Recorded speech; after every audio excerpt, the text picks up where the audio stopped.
Well, it is a big, big clash, and let's get more on it. Live now to David Haye in central London. David, good afternoon to you. Before now, we thought you'd only come back if one of the Klitschkos was in the ring with you. So, question is, why are you taking this fight? As you said, I said before I'd only come back for a Klitschko, but it doesn't look like they're wanting to come to the table anytime soon. So instead of just sitting around rotting, I thought, why not get in the ring with a big guy like Tyson Fury, 6'9", and go through the training camp and keep myself ticking over, keep myself in shape. Because if I don't, come time to fight Klitschko, I might have been out the ring for two and a half years, and that's way too long. I want to stay active, I want to stay in shape, and I want to keep on the right track. So essentially, is this a bit of a stepping stone to keep you in shape? Is that the main benefit you'll get from this, David? Yeah, it's not so much of a stepping stone. It's just it's a marking time fight. It's just to keep me active, keep the fans happy. This particular guy, Tyson Fury, he makes some bold claims. He said he's the greatest ever boxer and the greatest ever boxer that there ever will be.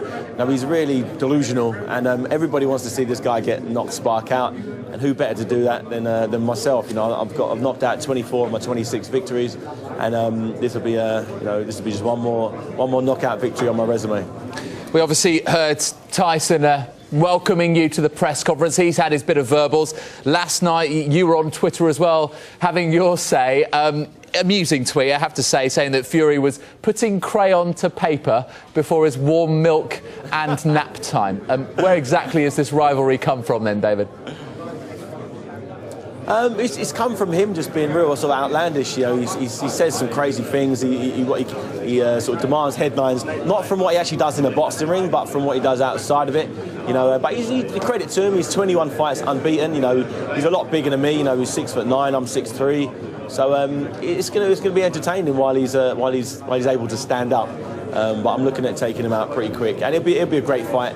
Everybody at the Manchester Arena are really excited about this. I've had two of my successful world title defences at the Manchester Arena, and it was a fantastic atmosphere.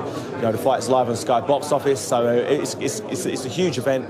It's gonna be a mega fight, and I'm just happy to be part of it. You mentioned the difference in size, the difference in heights, but of course you've taken on giants, I suppose, in the ring before. Nikolai Valuev, particularly in 2009, 7 foot or so. I'm guessing that's not an aspect that phases you, is it? No, I've been in the ring with guys who are a lot bigger than myself. This guy's 6'9". It sounds big, but the way I see it, the bigger they are, the harder they fall. And as you said, we've been having a lot of banter on Twitter, which is always fun. At Mr. David Haye, if you want to follow me. And I'm looking forward to this build-up. It's going to be like no other. And he's coming to win. He believes he's going to beat me. And nobody says the type of things he says if they're not confident in victory. And I'm envisaging a fantastic night of boxing. OK, in terms of Tyson Fury himself, you say he's come out with some outlandish claims, claiming he's the best heavyweight in the world. I think there are a fair few fighters who might have something to say about that. How do you rate him, though, David? Yeah. I'd say he's in the top 10 for sure. He's definitely a top 10 fighter. He's unbeaten. He hasn't really beaten any big name, heavyweights, as yet.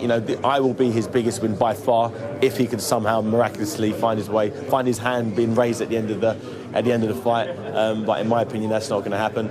I think he can be dangerous on his day. I think he's young. He's 24. He's fresh. He hasn't had too many miles on the clock.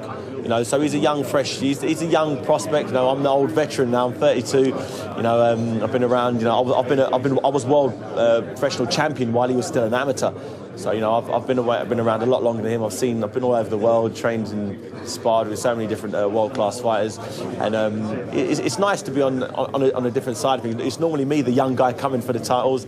Now it's me. I'm the old guy. Fairing off these young lions. OK, you're very good at a big sell, David. We'll give you that, but we're going to give you one more chance. Why should we all watch then? How excited are you about this fight, and why should we be paying attention and watching? All you got to do is watch a clip of Tyson Fury. Listen to what he says. The guy's a bit of a lunatic. The guy is pretty rough and ready when it comes time to actually fighting. He's pretty dirty inside the ring, and he's predicting a violent knockout of myself, and I'll obviously have to have a difference of opinion on him with that one. But it's going to be a great fight, a great build-up, and I guarantee this is going to be a huge talking point over the next couple of months. And come fight night, I believe this will be one of the biggest all British, heavyweight clashes for many, many, many years, and it will be a great fight while he's conscious. OK, thank you very much indeed, David. Look forward to the fight. No problem. Well, there'll be much, much more on this huge heavyweight bout on tonight's ringside. David Haye and Tyson Fury will be in the studio. That is on Sky Sports 4 HD from 6 o'clock tonight. And we'll bring you more from that news conference later this hour. And what a fight it is going to be. David Haye against Tyson Fury. Manchester Arena, live and exclusive on Sky. Box office September the 28th.